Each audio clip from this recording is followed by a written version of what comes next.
For the video version of this podcast, please visit our YouTube channel, Daughters of the American Revolution, National Headquarters.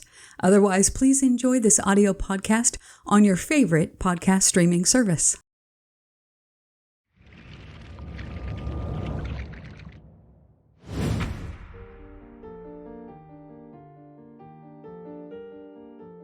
There was a young woman, Prathia Hall, and she was a wonderful organizer and orator, and her common refrain was, "I have a dream."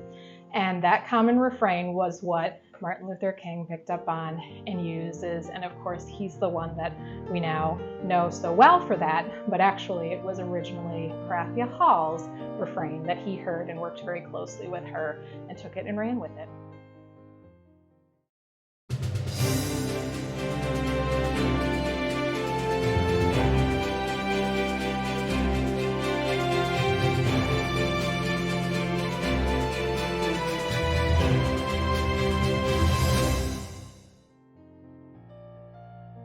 Welcome. This is the DAR Today podcast, and I'm your host, Brooke Bullmaster Stewart, the National Chair of the DAR Today Podcast Committee.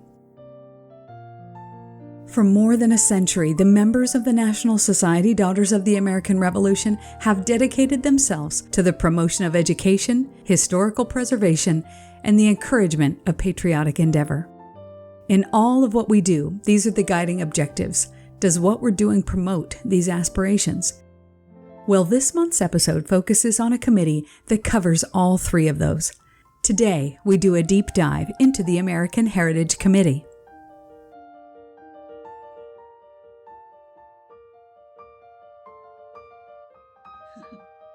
We're speaking today with Kim Zeman, who's the National Chair for the American Heritage Committee. Kim, thanks so much for taking the time to be here with us today. Oh, you're welcome, Brooke. It's great to be here. So tell us about the American Heritage Committee. How did that start, actually? So the committee was founded in 1963, and its purpose was to preserve our rich cultural heritage in the arts and crafts fields. So we have a lot of very talented daughters, and this was a great way to be able to showcase what they can do. And it's a neat way to preserve with the different themes, don't you think, they get presented each year for the contests. It's a way to preserve that American history, like you mentioned. And right, a lot of our themes have to do with a commemorative event that's going on during that year, or what the President General's theme is, things like that. So yes, it does preserve our history in that way through the arts and through the crafts that people do. And what was the theme this last year? The previous year, in 2023, was educating the next generation about our historic American trails. So people were able to choose whatever trail they wanted that was recognized by the National Park Service. So a lot of the trails that people know from their history. So there was things about pioneers, there were things about the War of 1812. So they really had a really broad category to be able to showcase their talents in. I think that's kind of exciting, because when you think about the fact that when do we ever think about those things? Right. So this really it shined a light on something that maybe people don't think of very often, right? Yeah, unless you're driving across the country and you see a sign, you go, oh, wait, there's that trail. You don't think about it. I think that might do that now with the different art that they created, that people created, the crafts, the music, the poetry. Right. We're going to touch on a couple of those during this interview. In fact, one of them was a poetry entry by first place winner Brenda Lowry. Let's talk with her a little bit right now. Well, my name is Brenda Lowry. I'm a member of the New Iberia chapter in New Iberia, Louisiana. Tell us about your American Heritage entry. The entry is in poetry, 16 to 30 lines, and it's called The Place Where They Cried. This was a challenge in choosing exactly which trail to write about or to explore. I learned a lot, but the Trail of Tears struck a chord with me. It's not a part of my personal history. It's a part of our collective history. It touched me on a very deep level. Thank you so much. I appreciate it. Here's a portion of Brenda Lowry's entry into the American Heritage Contest entitled "The Place Where They Cried." They wept as they walked to a new foreign land, leaving home and work and village behind. 2,000,000 tears and 2,000 miles fell on this, the grief-soaked trail where they cried. Lost was their justice, like dust in the wind, each step more heavy than the last. What they could carry was all that they had, except for their memories of their past. I was also able to have a wonderful interview with Connie Bogner, who won first place for sculpture. And she had a beautiful piece that she had created. And I'd love to play that interview now. So tell us about yourself. Hi, my name is Connie Bogner, and I'm from Nixa, Missouri, and our chapter is Isaac Garrison, DAR chapter from Nixa. So tell me about your American Heritage entry. My entry is a wood carving of a Native American, and it's done out of butternut wood, and it's very impressive, not necessarily for carving, but the wood itself. It makes it very distinctive. That's beautiful. What was your inspiration behind carving this? Oh, I just felt that I liked the blank, and it spoke to me. I've always been interested in that part of history. That's wonderful. Thank you so much for being here. Thank you.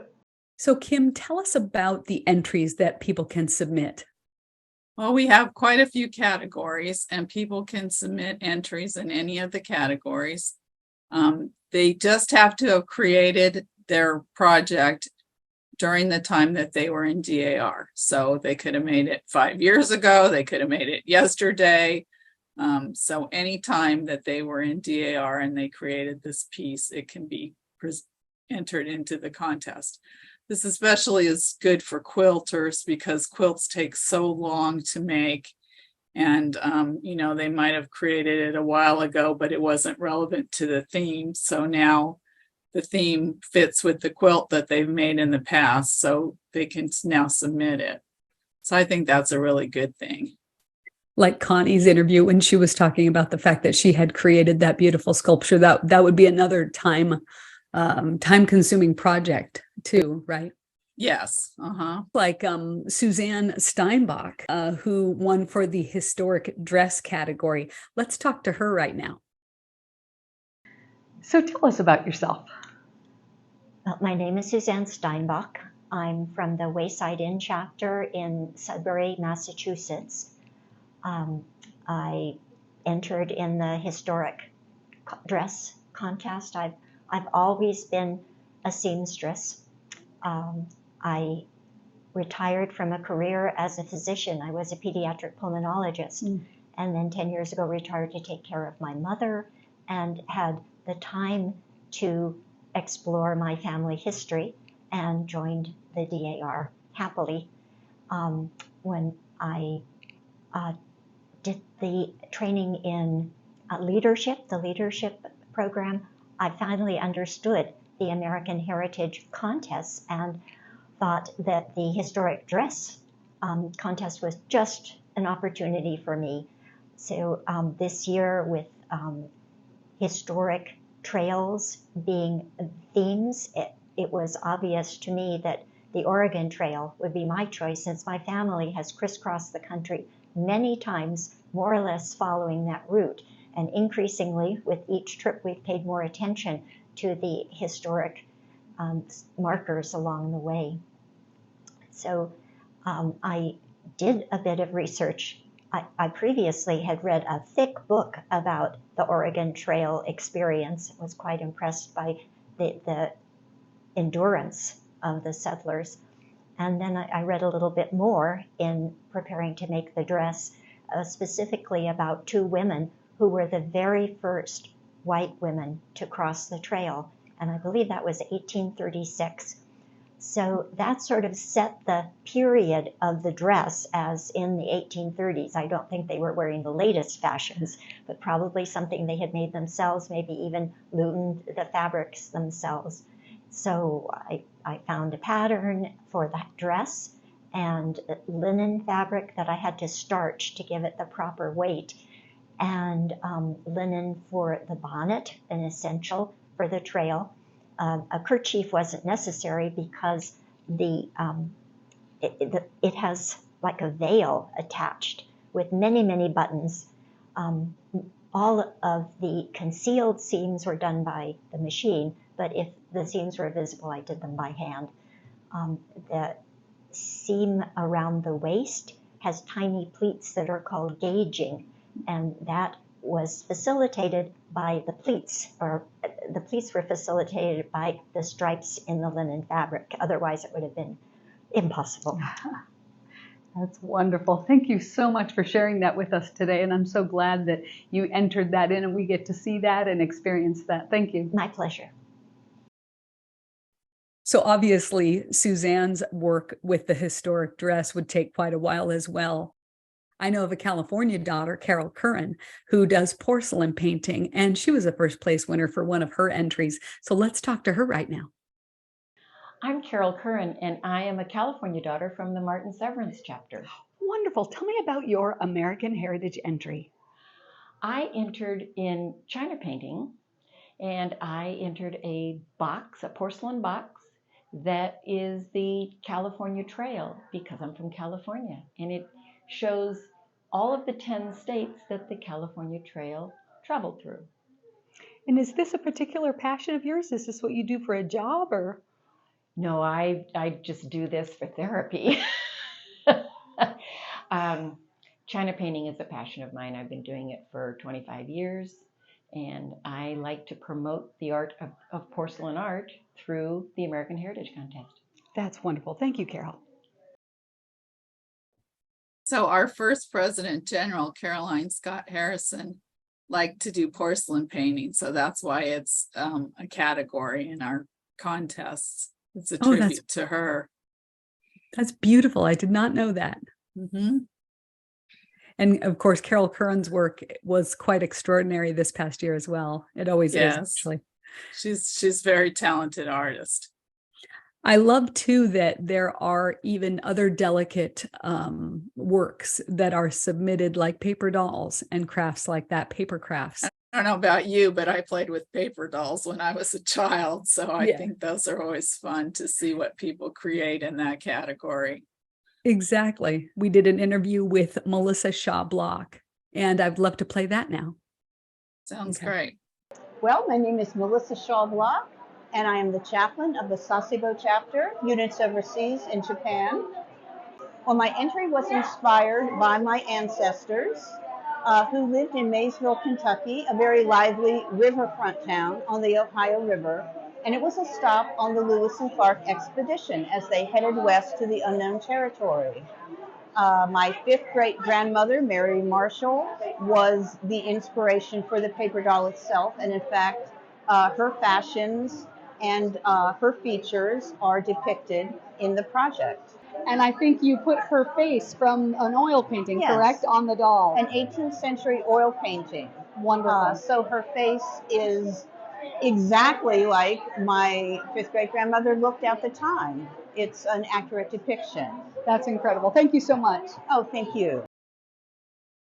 As the committee expands or as new things come into being in art form, just like photography and jewelry, they're now their own categories. So as, things change in our culture and different art forms come into play, we try to expand our categories. That's really exciting. I know we had an interview with Debbie Bardfield, and she had won first place for color photo unenhanced.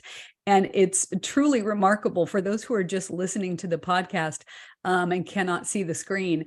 If you are able, in fact, Kim, are you going to have these winning entries? Will they be able to see them in some way, perhaps on your website, on your committee website? Yes, our committee pages have the book of winners that shows all of the entries that won for the previous year. Oh, that's wonderful, because I would encourage people to go on our website and see the American Heritage Committee webpage and look at this entry.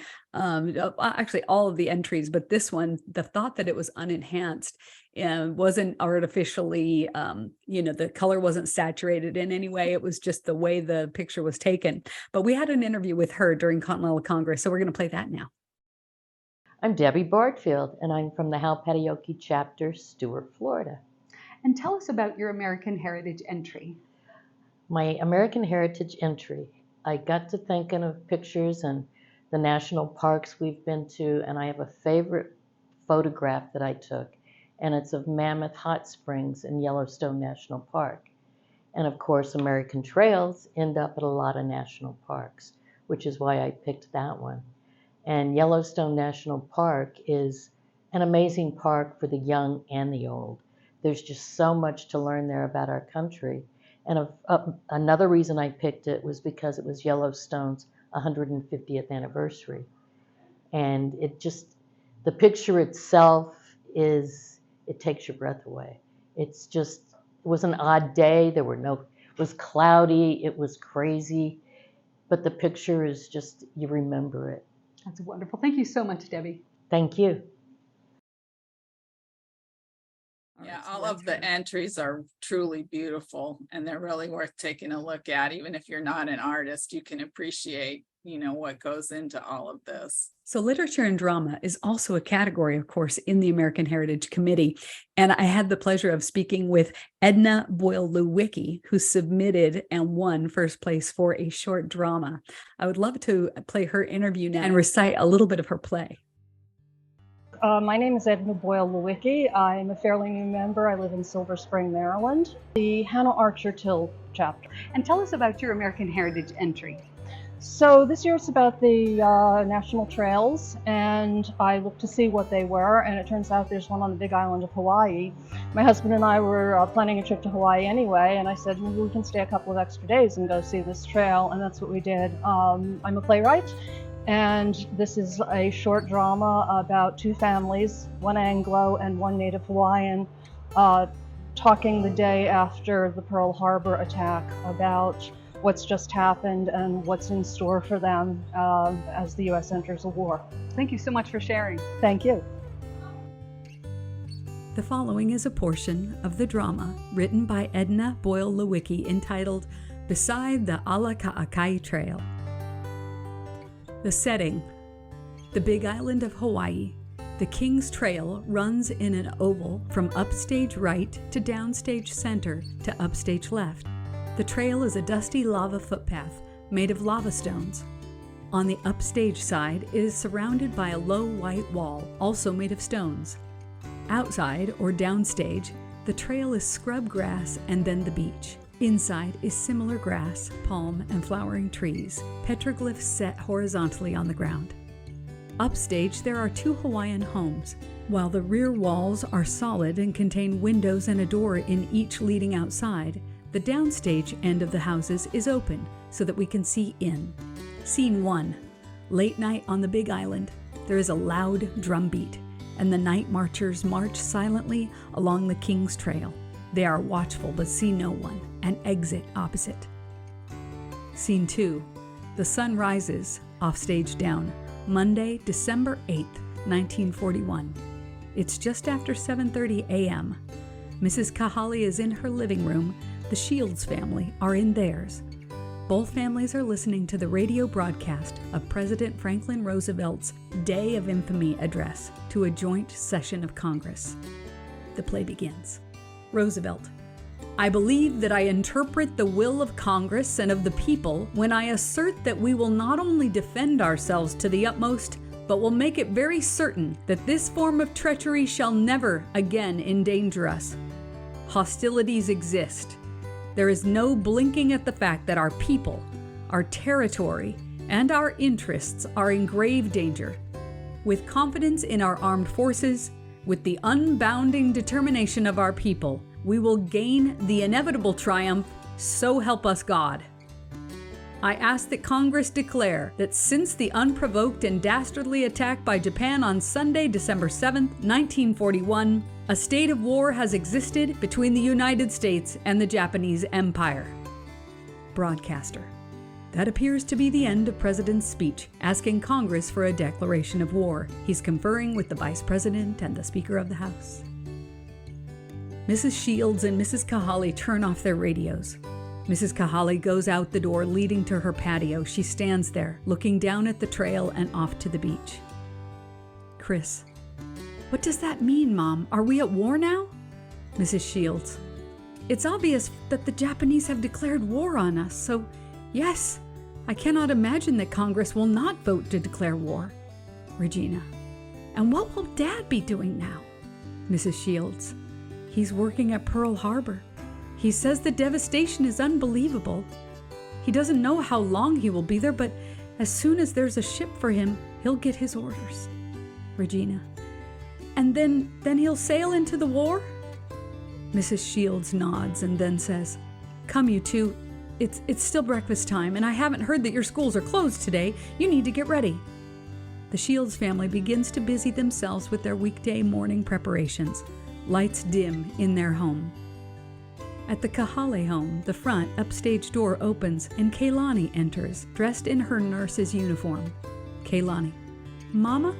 Mrs. Kaylani: "I'm out here." Kaylani closes the door, walks through the house, and joins her mother on the patio. Mrs. Kahale: "Did you hear the president's speech?" Kaylani: "Yes, so the United States is going to war with Japan. Mama, I talked to Captain Shields before he went to Oahu last night." Mrs. Kahale: "I hadn't realized that he's a Navy reservist. I knew his company had transferred him here. How sad for his ohana. They've only been here for a few months. I hadn't realized he could be called up so quickly." Kaylani: "Captain Shields went to Pearl Harbor last night because things there are so desperate. Mama, the military has nurses, even women nurses. I know you like having me living here, working at the local hospital, but if I get a commission?" Mrs. Kahale: "Kekamahani, the attack was less than 24 hours ago. Please don't ask me this right now. They still need nurses on this island. Perhaps in the future we can talk more about this."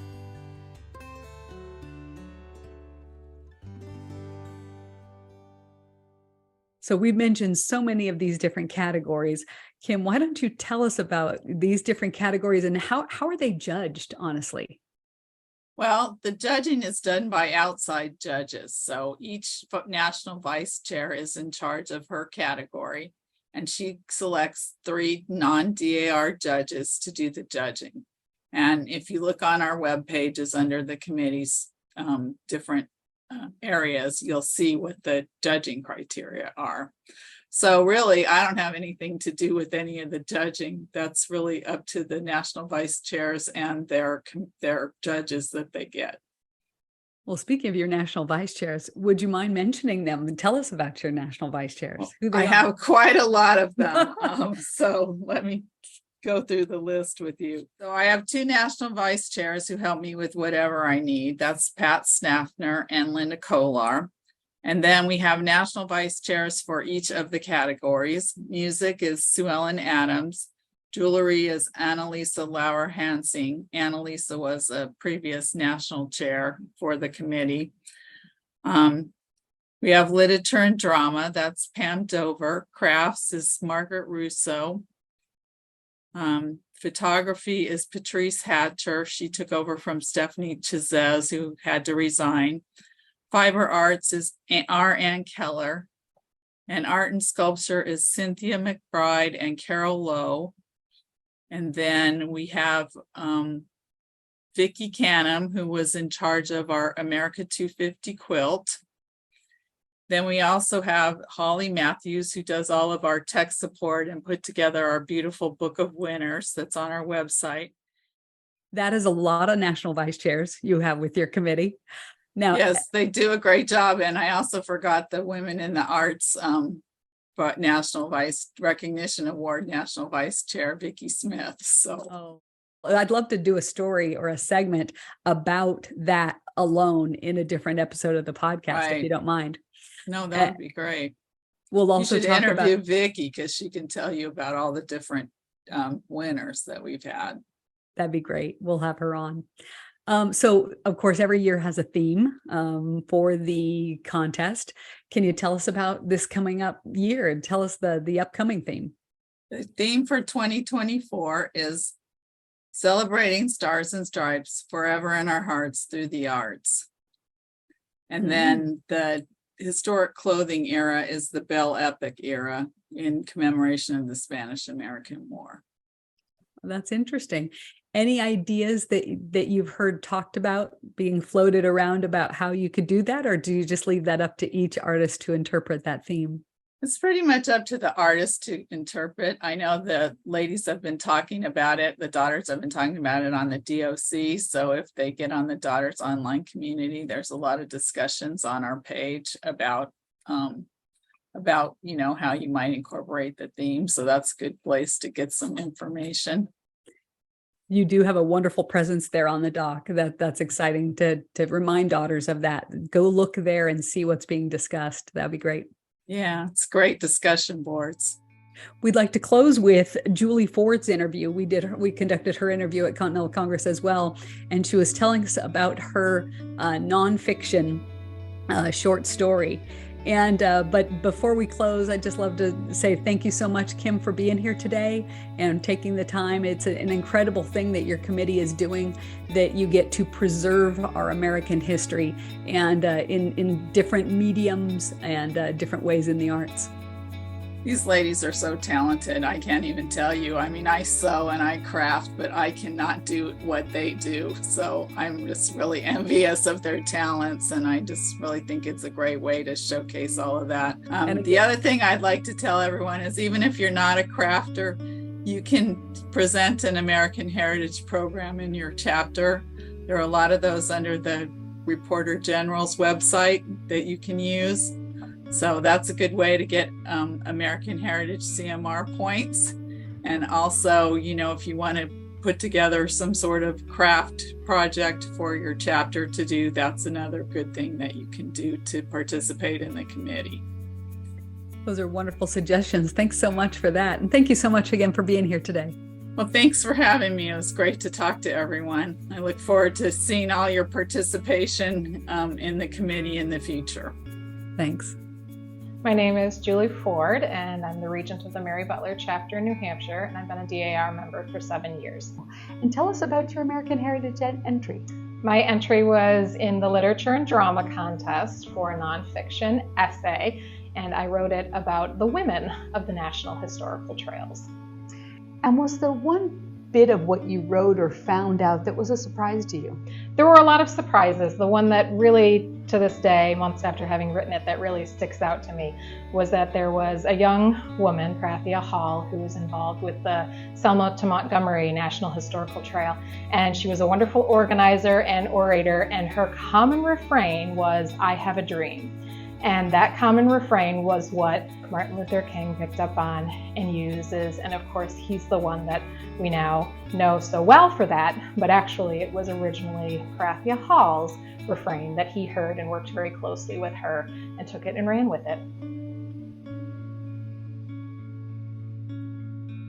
The following is a portion of Julie Ford's entry into the Literature and Drama portion of the American Heritage Contest. Several women wrote letters or kept diaries in which they wrote about their observances of or involvement in the War of 1812, but Mary Young Pickersgill was directly responsible for our Star-Spangled Banner. Pickersgill was the daughter of a seamstress who had sewn flags and other military supplies during the Revolutionary War. At the age of 29, she was widowed with a young child and moved with her mother and daughter to Baltimore, where she established her own flag-making business. In 1813, as the British descended upon Chesapeake Bay and Baltimore readied for battle, Major George Armistead, commander of the Maryland Militia Unit stationed at Fort McHenry, commissioned a flag, and I quote, "so large that the British will have no difficulty seeing it from a distance," end quote. Mary won the contract to make the 30 by 42-foot garrison flag, which used more than 400 yards of fabric. Mary and her team of seamstresses made 15 stars and 15 stripes on a blue background, with each stripe measuring 2 feet wide and each star 2 feet across. On September 13th and 14th, 1814, the Star-Spangled Banner was flying over Fort McHenry and inspired Francis Scott Key to write his poem by the same name. From another part of Julie's essay is this fascinating story. Julia Archibald Holmes was an adventurous spirit who traveled the Santa Fe Trail. She was born in Massachusetts, but as a staunch abolitionist moved to Kansas in an attempt to influence the vote to make slavery there illegal. She was the first recorded woman of European descent to summit Pikes Peak in Colorado, a moment she trained for by walking the Santa Fe Trail instead of riding it. Several times she and her family traveled back and forth from Santa Fe to Washington, D.C., where Julia became the first female member of the U.S. Board of Education and was a secretary for the National Women's Suffrage Association.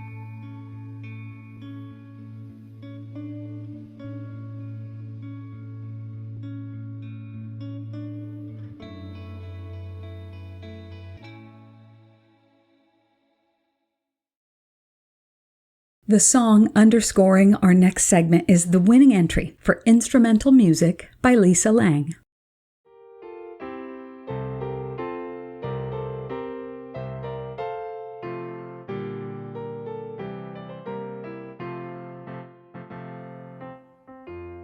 Tomorrow is built upon yesterday. Let us save America's yesterday.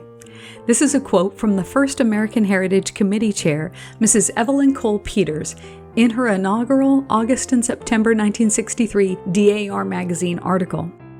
The aim of the American Heritage Committee, as stated in the 1963 motion presented during Continental Congress and responsible for its formation, was this: to aid and encourage the preservation of our rich American heritage in the fields of art, crafts, drama, literature, and music.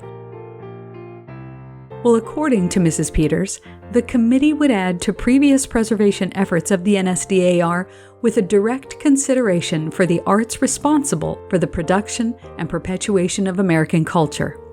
Mrs. Peters emphasized in her August-September 1963 article in the DAR magazine that we must, and I quote, hold fast to the American past, end quote, essentially protecting artifacts of American culture, interfacing with communities across the country with emphasis on both conservation and education. Mrs. Peters encouraged daughters to establish local museums and historical societies to collect and preserve American antiquities vulnerable to destruction from age or environment. And during the ensuing years, American Heritage Week camps, teas, fashion shows, art exhibits, projects, and contests would follow. It sounds like a blast. Subject matter emphasized archaeological sites, music, quilts, clothing, poetry, and more. The annual American Heritage Committee contest occurs each year, emphasizing a unique theme. First, second, and third place winners in each category are determined, and those members are entitled to purchase and wear on the official insignia ribbon the prestigious American Heritage National Winner Pin.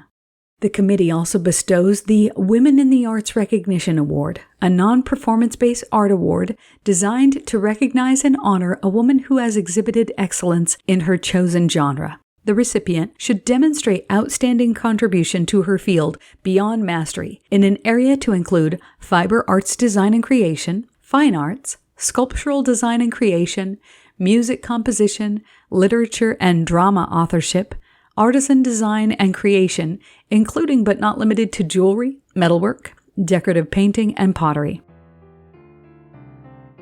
Currently, over 100 unique programs about our American heritage are available to be given or shown at chapter meetings. These can be accessed through the Reporter General's office and online through the DAR members' website. As Kim Zieman mentioned, as we look ahead, the theme for the upcoming American Heritage Committee is Celebrating Stars and Stripes, Forever in Our Hearts Through the Arts. And I don't know about you, but I can't wait to learn of the submissions and award recipients recognized during our 132nd Continental Congress in 2024.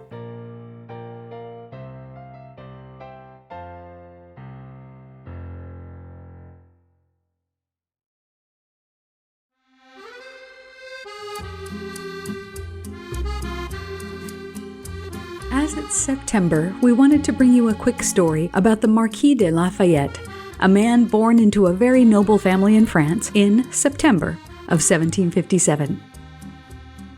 Well, by the age of 13, he had amassed a large inheritance after the deaths of his mother, father, and grandfather.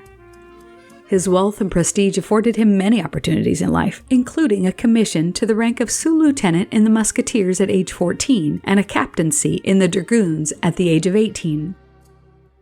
His adopted motto translates as, "Why not?" for his coat of arms, and in 1775 he joined the Freemasons who supported Enlightenment principles. At the age of 19, lured by the idea of a nation fighting for liberty, and perhaps seeking revenge for the death of his father by a British cannonball during the 7 Years' War, Lafayette resigned his commission in the French military. He bought a ship, the Victory, and sailed to America, a difficult and lengthy voyage, to volunteer in the Continental Army under General George Washington.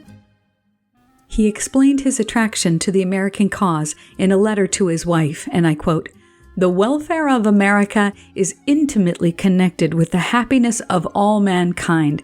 She will become the respectable and safe asylum of virtue, integrity, tolerance, equality, and a peaceful liberty." End quote.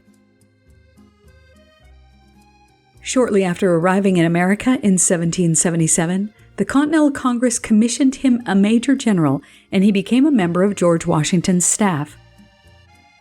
Lafayette participated in his first military engagement at the Battle of Brandywine in, as you may have guessed, September of 1777.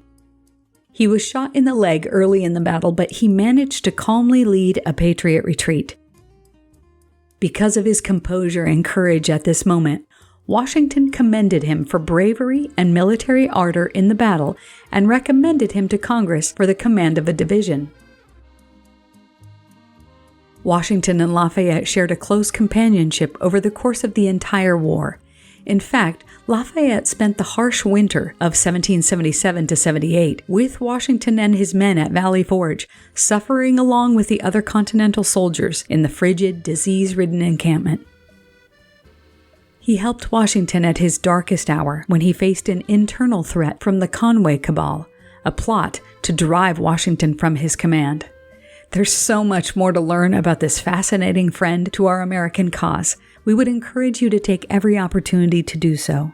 Today, though, we wanted to share a neat interview we were able to have when we were at our DAR National Headquarters visiting the Americana Room, as the DAR Museum has some wonderful artifacts from Lafayette himself.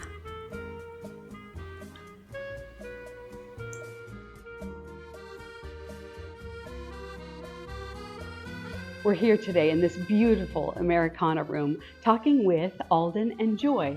Why don't you tell us, Alden, what is your official title here at DAR? I'm the curator of costume and textiles in the DAR Museum. And I think you've been here about 32 years, haven't you? 32 years last November, yes. That's wonderful you've been here so long. And Joy, what is your official title? I am one of the DAR Archivists, and I've been here for about almost 8 years now. And what are you going to show us here today, Alden? Well, I've been asked to bring out 2 rings from the museum collection, both of which are associated with the Marquis de Lafayette. And they are both said to have been gifts from Lafayette to family members of the eventual donors. And this one here is a beautiful ring with a very thin, flat rose gold band. And then the top of it, for those of you who are listening and not seeing, it has a blue enamel center with either a diamond or it may just be a paste, a fake diamond, which was very, very common in the 18th and 19th century, in the center of the enamel. And then there's a narrow gold ring around it. And then the outer ring is some freshwater pearls all the way around. And it's a circular design overall. And this was said to have been a gift originally from Napoleon to the Marquis de Lafayette, and then later Lafayette gave it to Commodore Joshua Barney, who was a hero of the 1812 war. And it descended in the Barney family. And we have some other pieces from the Barney family, including the bullet which nearly killed him, which is kind of an oddity. So this is a lot prettier thing.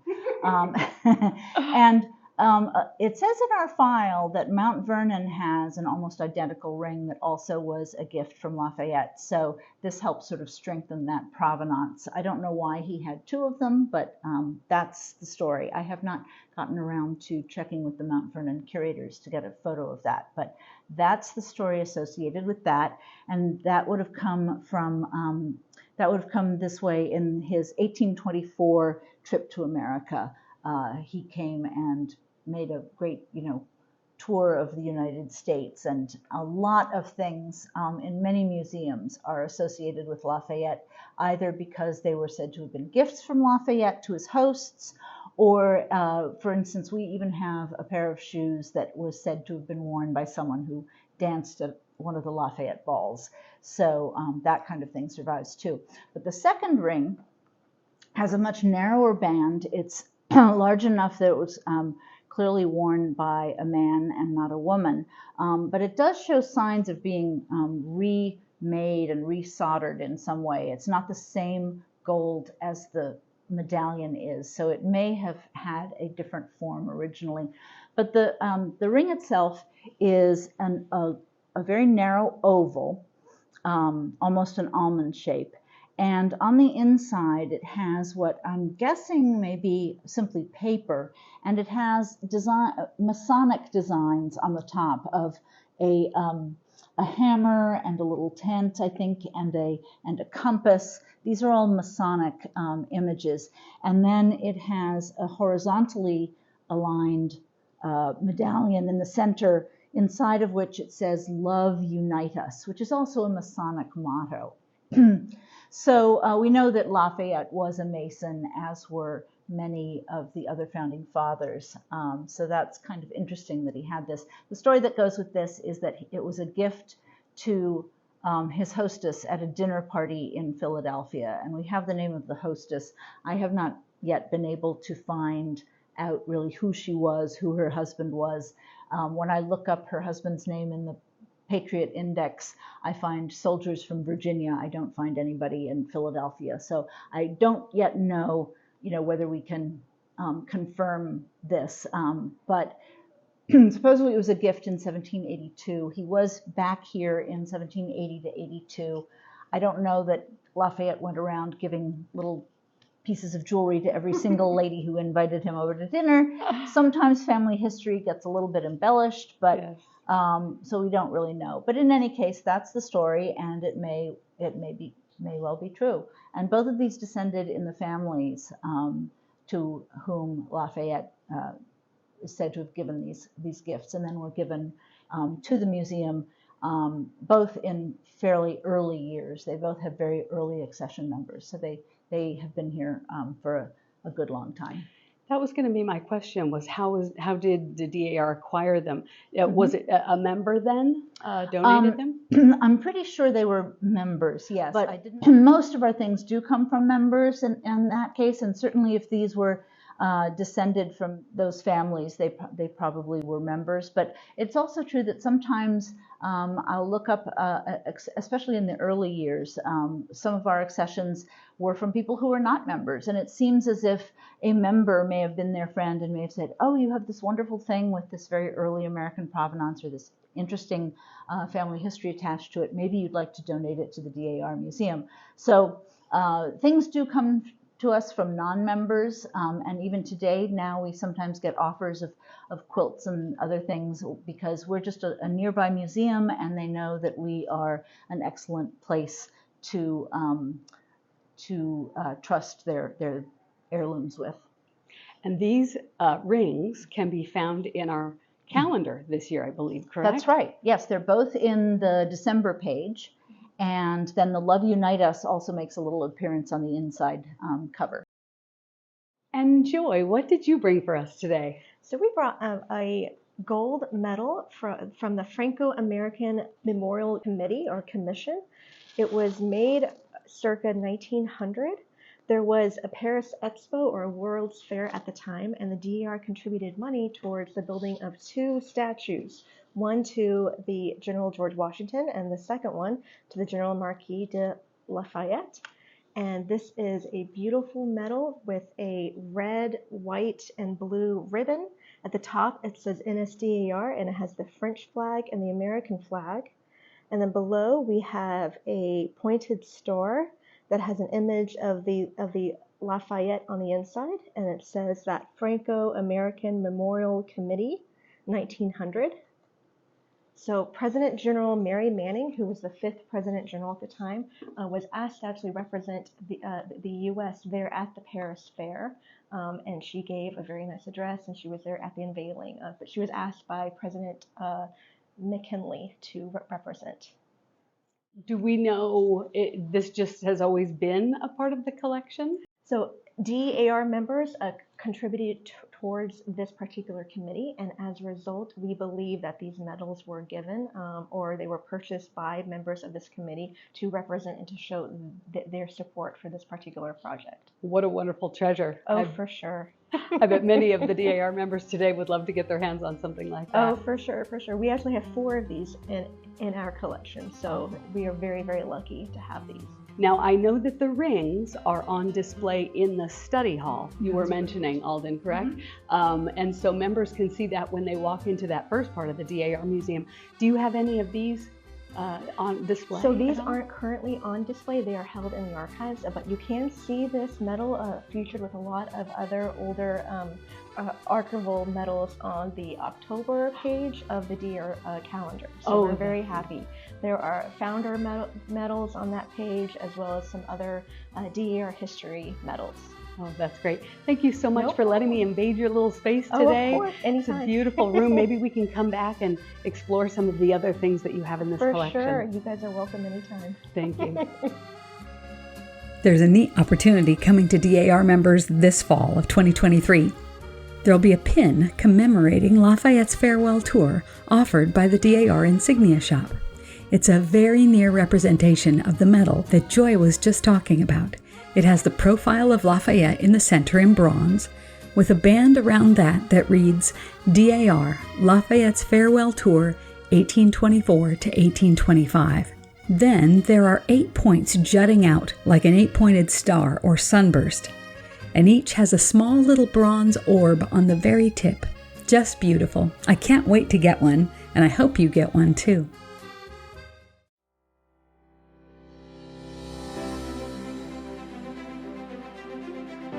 In honor of all the kids heading back to school right now, we leave you with this quote by Frederick Douglass. "It's easier to build strong children than to repair broken men." Well, thanks for listening, and be well, dear friends. Let's celebrate the stars and stripes forever, and remember, with all of your ancestors behind you, you are the result of the love of thousands. Well, this podcast was written and produced by our incredible team of writers and editors, but special gratitude is expressed today for True Lewis and Chris Hertz-Leffler. We are, as always, so grateful for President General Pamela Edwards Rause Wright and Historian General Suzanne Heskey for their constant guidance. To Kim Zieman and all of the American Heritage winners, to Alden O'Brien and Joy O'Donnell in the NSDAR Archives for being so generous with their time. The National Society Daughters of the American Revolution is a nonprofit, non-political, volunteer women's service organization dedicated to promoting patriotism, preserving American history, and securing America's future through better education for children. Members are all lineal descendants of those who supported the cause of independence in the Revolutionary War. For more information, please visit dar.org. This is the DAR Today podcast.